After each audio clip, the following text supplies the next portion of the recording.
Hey everybody, Happy New Year. I wanted to try to catch you before you got busy thinking about how to eat unhealthy as your new year starts and try to figure out how we can get you on a healthier track to start your new year. I think that we're going into a different time in our life where we have spent the past couple of years going through some struggles as a society as a whole, and dealing with loss and dealing with health struggles, maybe financial challenges. And there's really no time better than this season that I think we are all collectively in to make a choice to make your health a priority. And I really strive every day of my life to help people see the importance of creating a healthy lifestyle and not just chasing after short-term goals. Always love to watch people achieve short-term goals, but the idea is to be able to position people to where they can actually create a lifelong lifestyle. So what I want to ask the question is what are you doing to prepare yourself for a healthy new year? Like, what are you doing today? Not tomorrow, not waiting until February, not waiting until next week. What are you doing today, and why wait, first of all, when you could just get started today? No matter when the contest is, when the goal is, when the vacation is, start getting healthy today. And let's not make this a short-term goal. Let's make this a long-term goal. Let's figure out how can we prepare for a healthy new year. But what we're doing is we're preparing for a healthy life, basically, for both you and your family. So the first thing I want to suggest is to sit down and create a vision for yourself of what health looks like to you. So I have a lady that I met with earlier today, one-on-one, and she was out of town, and she was, presented with multiple options for her in terms of temptation, and she chose not to yield to any of that temptation. And the reason she chose not to yield to the temptation is because she is loving the way that she feels. In a 6-week period of time, her cholesterol was down by 30 points. And the primary reason that she came to meet with me was because she has fatty liver disease. So she's in a position to where her blood pressure is down, her blood sugar is down. She's just living a healthier life, and it's only taken 6 weeks of clean eating. So she has a clear vision of what feeling great feels like. But she also has a clear vision of what she felt like before she started eating this way. So to her, at this point, she is holding on to that vision of how great it feels right now. And she's reminding herself, I don't want to go back to the way that felt. Now, I also met with a client today that chose to go ahead and go the direction of having those foods.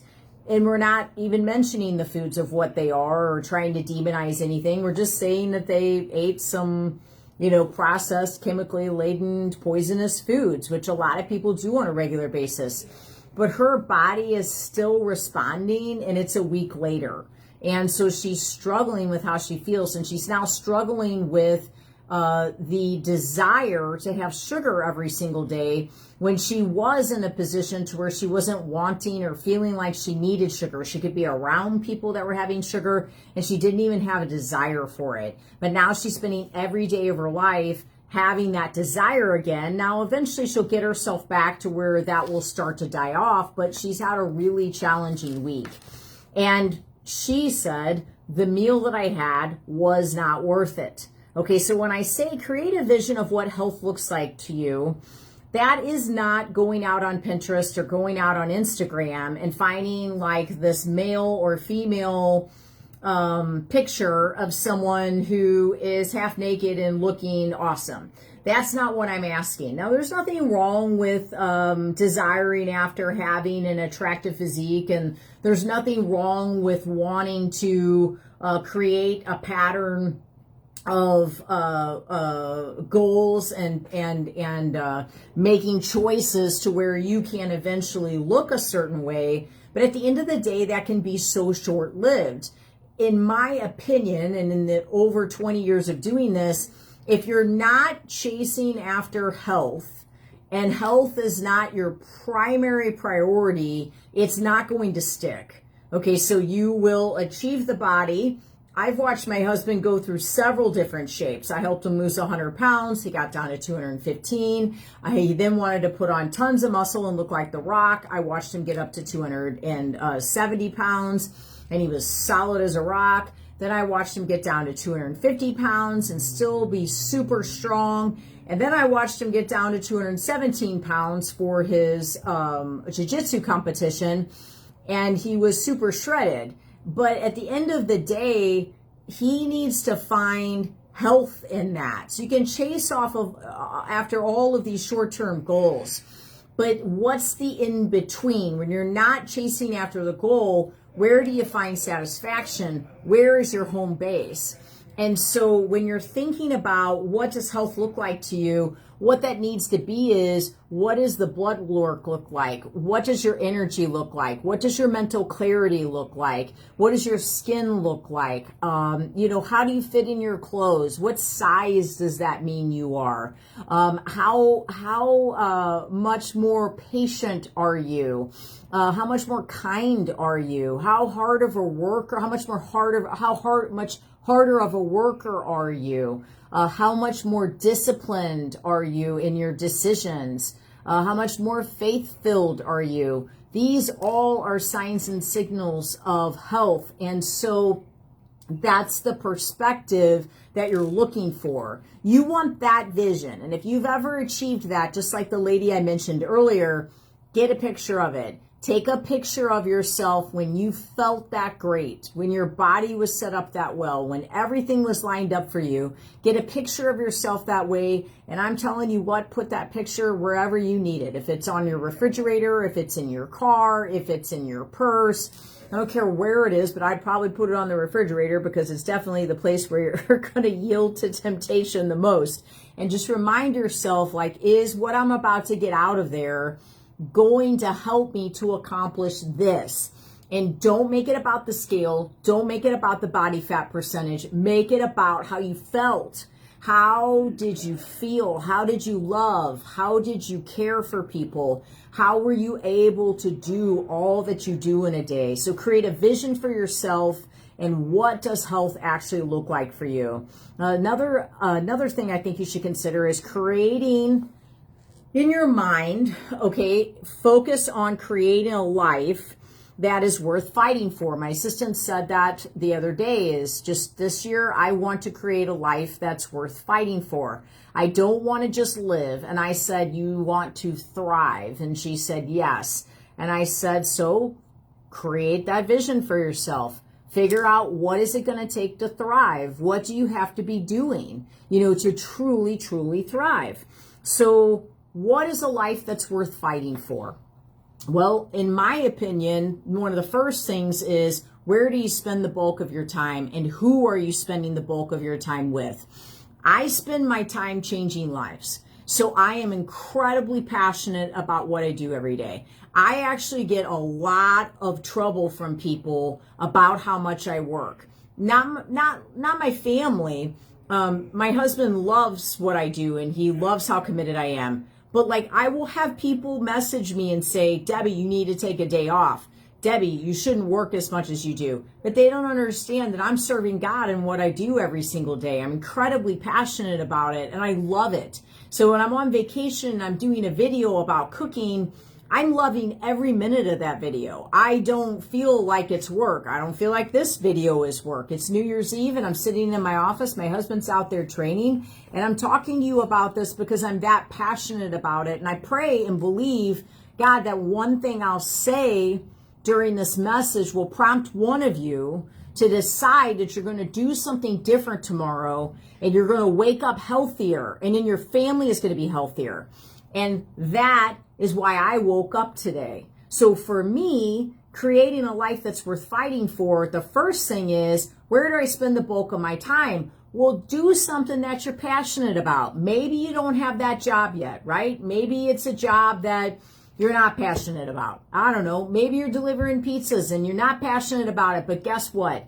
It's paying your bills, and it's paying your college tuition. It's paying your gas bill. It's making it possible for you to go home and create a vision for something bigger, and for you to go home and to believe God that he'll give you the wisdom to know what that something bigger should be.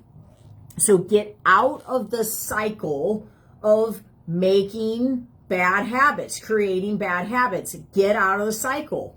If you snooze every morning, you press the snooze button, this is our first goal for the first of the year. We're not pushing it anymore. We're not procrastinating your life anymore. You're going to get up. You're not going to be anxious anymore because you're late. You're going to get up, and if anything, set your alarm 5 minutes early and start getting up a little bit earlier and do something. Do something intentional. Take a day off. Get organized. Trust me. I know it's hard to take a day off. There's nobody that knows more than me that it's hard to take a day off. But sometimes you just have to take a day off, and you've got to sit down. You have to make up lists. This isn't to sit on Facebook all day. This isn't to sit on your TV. Shut down all of that equipment. Make lists. Get to the store. Get stocked up on things. Figure out what you're going to start eating. Figure out how you're going to start keeping your house clean. Figure out how you're going to start creating patterns to break those bad habits that are keeping you from where you truly want to be with your health and with your life. Hire somebody. I want to get healthier. I hired a functional medicine doctor out of Philadelphia. I want to get healthier. I hired people to help me with vitamin fusions. I hired people to help me with hormones. I hired people to help me with ozone treatments. If you're struggling and you're not succeeding, hire someone to help you. Don't expect that a magazine article is going to teach you everything that you need to know about nutrition. Don't expect someone talking about nutrition on Instagram to give you everything that there is to know. Hire someone that will give you a personal approach to nutrition, a personal approach to exercise, a personal approach to organization, to discipline. This stuff is what's going to break the cycle of all those bad habits. Stop trying to do it all alone. And stop trying to do it, period, and start training and learning how to do it better. So instead of trying to do it, train to do it, okay? Get taught by people on how to do it correctly and get a vision for a more organized, a more effective way of living a healthy lifestyle. This quote, my assistant Jenny gave this to me the other day. It was a picture, and it was by someone named Crystal Evans Hurst. And it says, instead of focusing on what is wrong with your life, choose to look for the ways God is present and at work. And I have had plenty of seasons in my life. I know it's like so easy to point the finger and think, well, Debbie, you get to go to Florida all the time and you get to wear this and do that. That has just now started happening to me, just so you know. So you can all sit back and think, oh yeah, Debbie's on the high horse, but I'm not. Okay, that all just started happening. Blessing has just started to release in a way that I can calm down a little bit, but I don't, because I love what I do so much. But you can either focus on how challenging your season is, or you can focus on how incredibly mighty your God is.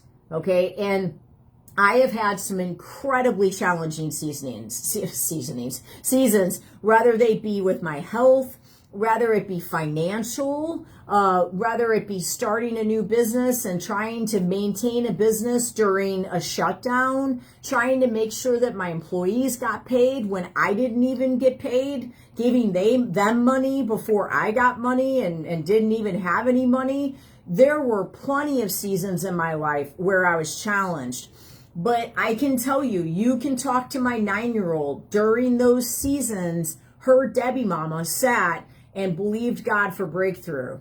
I praised him in the storm. I talked about how faithful he was. And then the money shuttled in when we needed it. The doors opened. The lease got renegotiated. The things that needed to happen happened. The small business loan for the bakery happened. All the things that I believe God for, they don't always happen They don't, because they're my ideas. But when I'm open to his will for my life, and I live in an attitude of gratitude, and I communicate through my life, not in complaining, but in praising, okay? It's not fake. It's not fake at all. It's a choice. It's a choice every day to say, I am alive today. I am breathing today. I can stand today. Because there was a point in time where I couldn't. I had to be carried into places. And I couldn't stand. I had to sit when I got into the places. There is blessing that we can be thankful for, no matter how challenging the season is. And it's up to you to decide to not focus on what's wrong with every day, how cloudy it is, you know, how it wasn't today, it was beautiful, but how bad the weather is, you know, how much your body hurts, how much you want to lose weight, how much you're addicted to this, how much you can't get your husband to do this or your wife to do that, how sick of this you are, how sick of that you are. Who gets anywhere with that? Nobody gets anywhere with that. And your year is not going to be better from it. I can tell you that right now. But if you start right now with that attitude of gratitude and you formulate a journal or something that puts down some type of affirmation where you start claiming victory over your life every single day, I'm telling you, you will wake up different. You will wake up different. In the worst seasons of my life where I didn't know where my next dollar would come from. Do you know I used to affirm every day? Billy Asbrook, he said this. I used to affirm every day. It's on my mirror. I still have it on my full-length mirror. I wrote it out because I would have to affirm it every day when I had no reason to believe this was possible because everything was falling apart.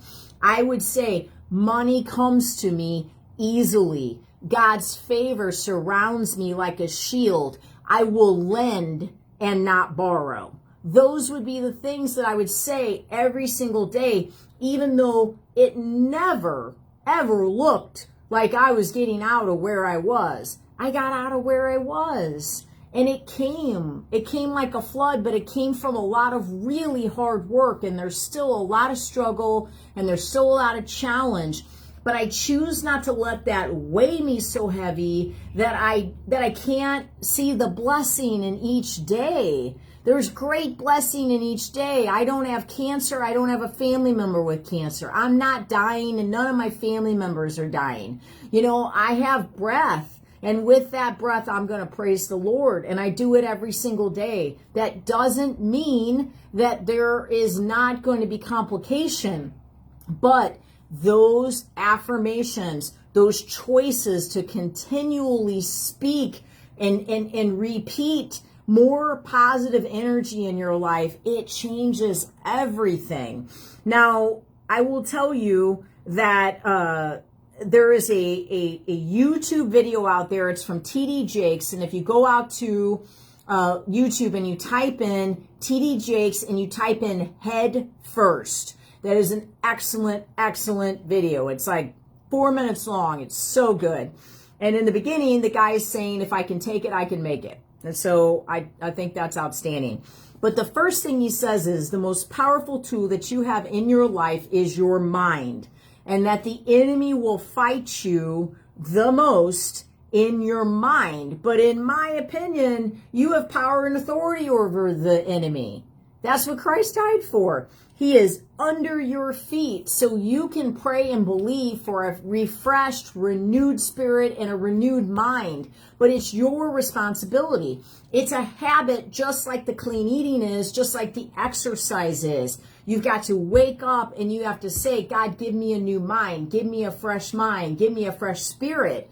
Let me tackle this day in such a way that I see you in all that I do. Where would you have me to go? Who would you have me to speak to? What would you have me to do today, Lord? How can I serve you better? But what am I saying about myself? Am I saying that I'm overweight? Am I saying that I'm a defeated person? Am I saying that I don't want to wake up in the morning? Am I saying that I don't have enough money and that I'm never going to be able to afford that? My pastor's daughter got on the stage last weekend and she was in tears because she said, We've got to stop saying that we can't afford this. We've got to stop saying that we'll never get this, because that's not seeing the possibility that God could have for you. Because he could have something so much bigger positioned for you this year, but because you've totally cut it off in your mind that you can't have more, how can he even surpass it? Now, he can still make miracles happen, even though our mind blocks it. He can still make miracles happen, but I'm telling you right now that you've got to set your mind to success. You got to set your mind to health. You got to set your mind to a healthy way of thinking. Because if you're thinking it, you're going to speak it. And I'm going to tell you that when you speak the negativity, you are contagious to your children. You are contagious to your spouse. And your spouse is going to have to overcome it before they go to work. And they are not going to do as good of a job when they get to work, because you're speaking and spewing out all these bad things about your day, about your life, about all the things that you don't feel are going right. We all need to vent, okay? We do. We really do. I vent to the Lord. You know, one time I found out that someone was bad-mouthing me behind my back. Trust me, I found that out more times than I can count. So that's really not that big a deal. That's kind of like par for the course, basically, because I'm just telling you right now, I've had more people bad-mouth me than I can even, like, put a number to. But one time I found out someone was bad-mouthing me, and they told me I was just venting. Got it. Let me be honest with you. I don't badmouth people when I vent, okay? And I try not to really vent to other people, because why does someone else need me to dump all my trash on them into their dumpster? Do I not think that they have enough trash in their dumpster already? I got to dump all mine onto it? When I have the Heavenly Father that I can go to any time of day, no matter what the circumstance is, and he doesn't plant any seeds of doubt in me. He only plants seeds of victory. Now, if you really need someone to talk to, then by all means, go and talk to someone. But you don't need to talk to someone every single day, 3 times a day, every hour. You don't need to tell someone what's so bad about your life. You've got to find an area of your life that you can be grateful about, and you need to start speaking that, so that what you are contagious for could actually manufacture a change in someone else's life. Health is a ministry, okay? It isn't just for you. It affects everyone around you. And when you make health a priority, you not only change your life, but you change the people's lives around you. And before you know it, they will be contagious to your spirit. So what are they going to catch from you? Are they going to catch a defeated lifestyle?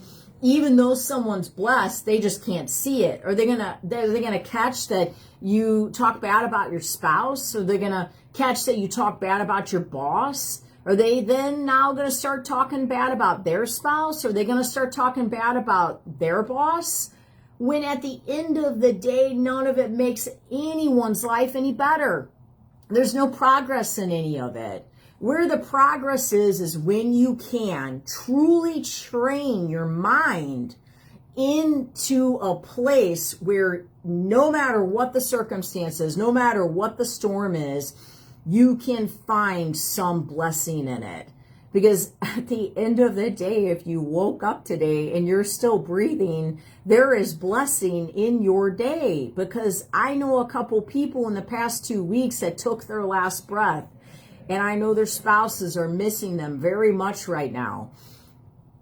Choose today what you're going to serve. Is it going to be a defeated, everything's going wrong kind of day, kind of lifestyle that ends up becoming a pattern that makes your mind so negative? Or is it going to be a pattern of grateful thinking, blessed thinking? You know, I try to speak favor into my staff on a regular basis. I tell them, you all are each a blessing. I thank God for you. I tell them I love them because I do, because they're like my family. I explain to them that we wouldn't be where we are today if it wasn't for every single one of them and how hard they work. I tell them that what they do changes people's lives. I explain to them that they're strong in the Lord and that God is faithful. every time we take in our totals and we see ourselves exceed our goal for the month, I say God is faithful. Every time we make our goal for the month, I say God is faithful. Even when we don't make the goal for the month, I say God is faithful, because he is. Because he sends every person that we meet with that walks in that door to us, and he gives us the wisdom to know how to help every single one of them. Challenging you today to start tomorrow off differently. Not Biggest Loser, okay? Not all about the scale anymore. Set it aside, okay? You know if you're losing weight, you feel less inflamed, you're less swollen, your rings feel different, your face looks different, your pants feel different. You don't have to hover over the scale to figure out if you're getting healthier. If you're feeling less digestive issues, less skin issues, less allergies, if you're less irritable, if you're able to focus more, you're doing the right stuff. Look at the ingredients in your food. Don't allow yourself to start taking in foods you can't even pronounce, that you don't even know what you're having. Start a plan this year. Start a plan of attack to live a life that is worth living. Live a life that's worth fighting for. Live a life that has purpose, that's full of intention. It doesn't take a lot of money to be able to do this. Your intention could be, I will bless someone. I give my daughter intention all the time. I walk downstairs and I say, I want to know 3 people you can bless today, and tell me how you're going to bless them while she's eating her breakfast. Tell me, what are you going to do? I'm going to go up to her teacher and she's going to say, I love you. You're the best teacher I've ever had, and I'm going to hug her. Oh, that's going to make her day so much better, Sophie. How else are you going to bless somebody? What are you going to do? Well, I'm going to go to my friend, and I've got this new hair bow that I don't ever wear, and I'm going to give it to her. And I'm going to tell her that I think she'd really like it because it has a panda on it, and I know she loves pandas. And I'm going to tell her I hope she has a great day. I'm like, Sophie, that would be such a great thing to do. What's the last way you're going to bless somebody, Sophie? And she'll say, I'm going to compliment somebody. What are you going to say to them? I'm just going to tell them I think their shirt looks great. Well, better find someone that you actually think their shirt looks great. You can be intentional no matter what your circumstances are, and you can be a blessing to everyone you encounter. Being intentional means that you're waking up and you have a plan of attack. You have a purpose. Don't go to bed. Don't let the sun go down until you know how you are going to serve God that next day. And also hear from him on that. Don't make it your plan, and don't make it about man's plan. You know what I see a lot right now is a lot of people that have figured out how to make a lot of money, okay? And they've done it from all of these secondary, third, fourth, fifth sources of income. Good for them. I think that's amazing. But now they're trying to magnetize everybody to their idea, okay, so that they can make money too. Before you serve man and before you serve money, serve God, and make sure what you're serving is 100% his purpose. Because otherwise, no matter how much money you make, no matter how big your house is, no matter how big your rock is, no matter how many cars you own, you will literally never be fulfilled with your life because there's no backdrop to it. There's no backdrop to it. Money isn't satisfying. So you've got to have God's purpose behind you, or none of that will matter. Now, there's plenty of money to be made. Okay, there is nothing wrong with making money, and there is nothing wrong with having blessing in your life. But hear from God and listen to him every day and serve him in all of your decisions, and ask him for the wisdom. What's the next business? What's the next resource I need for that business? How can I bless people? But I see a lot of people getting really full on themselves and the idea they created. And what I say is more of him and less of me. Wake up every day and put him first. Wake up every day and put you last, and Ask him to guide you through everything that you do. Change your mind, change your life. Change your thinking, change your life. Change the way you speak, change your life and the lives of all the people around you. This is not just going to impact you. This is going to impact your coworkers if you're not complaining all the time anymore. This is going to impact the whole morale of your office. I have watched and witnessed one person change the morale of multiple people in the gyms that I've worked in over the years. And it took a lot because those people were producers, but you got to get them out. You have got to get them out. If you can't help them see the light and help them change, you've got to get them out. You may need to get those people out of your life. They may be blocking your ability to truly be able to even see the own blessing in your life because they're chronically downloading all that's bad in life into you every single day. That's the only spirit you're hearing. That's the only information that you're getting. You got to change the station. You got to change the channel. You got to start getting around some new people. I'm not telling you to divorce your spouse, but you got to believe God for change. And then get with a counselor, or get with a pastor, or get with someone that can speak faith into you, knowing the challenges that you're having in your relationship. They'll pray with you, they'll believe with you, and then there's possibility for those changes. When it comes to weight loss, it takes a positive attitude. It takes belief in yourself. So you keep telling yourself about all your past mistakes. If you keep telling yourself that you're addicted to food, if you keep telling yourself that you cannot do it because you've never been able to do it before, then that is exactly the result that you're going to get. This is your time. This is your year. This is your day. Every meal counts. Every decision counts. Every day you prep, even when you're tired, even when you don't feel like it, even when you've experienced loss, all of those choices and decisions are going to transfer over to progress for you. You will feel different. You will look different from those healthy habits. Sit down and formulate a plan for how am I going to eat differently? How am I going to drink differently? How am I going to think differently? When am I going to exercise? What is the schedule going to look like? You struggle to do all this yourself. I'm telling you, there are people out there you can hire that will help you with this. That is what a health coach is. This is what we do. This is how we do it. So let somebody help you. Don't just try to do it all by yourself. I work with someone in Texas, and then the very next half hour, I work with someone in Arizona. And then the very next half hour, I work with someone in Kentucky. Then the very next half hour, someone comes into my office here from St. Louis.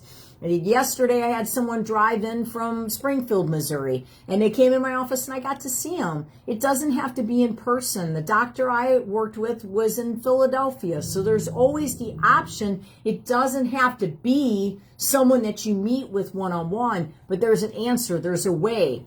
Watch what you download. Watch what you allow yourself to listen to, whether it be the negative news.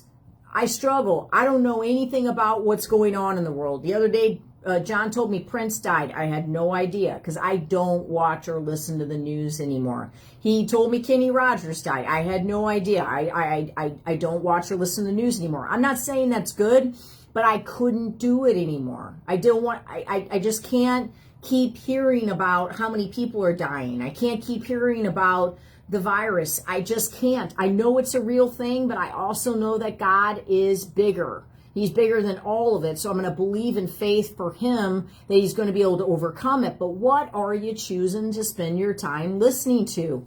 What is the record that keeps playing in your life? Put a podcast on that talks about health, that talks about fasting, that talks about nutrients and focusing on staying stable and blood sugar stability. Put a sermon on where someone talks about the power of the mind. Listen to T.D. Jakes. Listen to Creflo Dollar. Listen to Joel Osteen. These guys are incredible at helping you to get spiritual stamina. John Hagee, he's amazing when it comes to spiritual warfare and becoming a warrior and not giving up and staying strong, you know, and fighting for change for your life. But listen to something. Eric Thomas, Les Brown, Steve Harvey. Look those guys up on YouTube. They're all clean. They're not cursing. They don't have to curse to be able to get a message across, which in my opinion just sort of shows a lack of intelligence. I know sometimes people feel like they have to curse to get a message across, or maybe that's just how they were brought up, or maybe they went through the military, or maybe they were in the police academy and they were just surrounded by people to curse. But I don't like listening to those messages, because I want to listen to something that my kid can be in the same room and she can hear and she can grow from those messages, because she needs to learn it too. But put a record on, put a message on that is going to build you, not break you. Okay? If you're listening to music that talks about killing people, and you're listening to music that talks about nasty sex, and you're listening to music that just talks about trash, what are you going to make of your life? Like, where are you going to go with that? Like, how are you going to get out of that and actually become better from it? So this stuff really matters. Start your day off with it. When I get ready every morning, I'm listening to something that's going to grow me, something that's going to grow my faith. It's going to grow my intelligence about health. Quit playing that record of defeat and truly set yourself up for success. If it has to be brainwashing in the beginning, to where you list that list of favor, that list of affirmations, you got to brainwash yourself and repeat it over and over and over again, then do it. Okay? Because it's a brainwashing that is going to actually reap you a benefit, versus the brainwashing of the regular pattern of defeated thinking that is your other option. God bless you guys. I just want so much for you all to understand that the reason why I do what I do and the reason why we do what we do at Integrity is because we wholeheartedly want to see people well. We really do. And we do messages like this. We do radio shows like this. I do the online group program like this, because when you get well, you can go out and help other people get well. And again, like I said, that's a ministry in itself. And I just pray and believe for each of you to have the type of blessing that will be life altering. It'll change your health. It'll change your mind. It'll change your spirit. Mentally, we are all tired because the past couple years have been fatiguing, just in general. But like I said, and like I told you, that quote that Jenny told me, instead of focusing on what is wrong with your life, choose to look for the ways God is present and at work. He will do exceedingly abundantly above all we ask or think. With long life, he will satisfy us. You just claim those scriptures. I listened to Creflo Dollar today, and he just started claiming all these scriptures, and I was loving it. And then what was interesting was the very next message was my pastor. And all of a sudden, all he did was just read Psalm 91 and basically claimed every single line of Psalm 91 over our lives. And if you just sit there and you read Psalm 91 and you own that, that's victory. There's victory in that. When you testify that it's truth, and that truth can become reality to you. I claimed that scripture over my dad when he was in a coma. I read it every single day, multiple times a day, and he is alive and kicking right now. You know, claim that victory over your life, whatever it is. If it's scripture for you, then great. If it is just positive affirmations, I am healthy, I am whole. You know, I will be successful. Money will come freely to me. I will lend and not borrow. I will be a giver, not a taker. You know, kindness is in my heart. If you're angry all the time, start doing affirmations about how you can be kind, how you can be considerate, how your brain can find calm. These things matter, guys. I pray blessing on each of you. I just pray, God, that you would just reach into each of these homes, Lord, with this new year, and that you would just cover them in your perfect safety. Lord, I pray protection over the virus, protection over flus. God, I pray that everyone's immune system will be strengthened because they are making the choice to eat quality foods lower inflammation in their body with their choices. God, I pray for financial breakthrough in all of the homes that are struggling. God, I pray that those people that have abundance would be giving and would be kind and would be generous to those who are not, Lord. I pray for breakthrough in marriages. God, I pray that you would help people to get a clearer, more focused mind so that they will have less strife and they will feel more kindness, and that those relationships will be stronger so that husband and wife will come together and they will battle through life together the way that it was meant to be instead of battling against each other. God, I just pray blessing and victory over everyone listening. I love you guys. I hope that you have a wonderful New Year's Eve. And I just pray with all of my might that you start this year off fantastic, that you are fighting for something incredible for your life, not just weight loss, not just looking good in a bikini, just fight for feeling great and fight for having a life that has incredible purpose. I pray it's a godly one. God bless you. Happy New Year.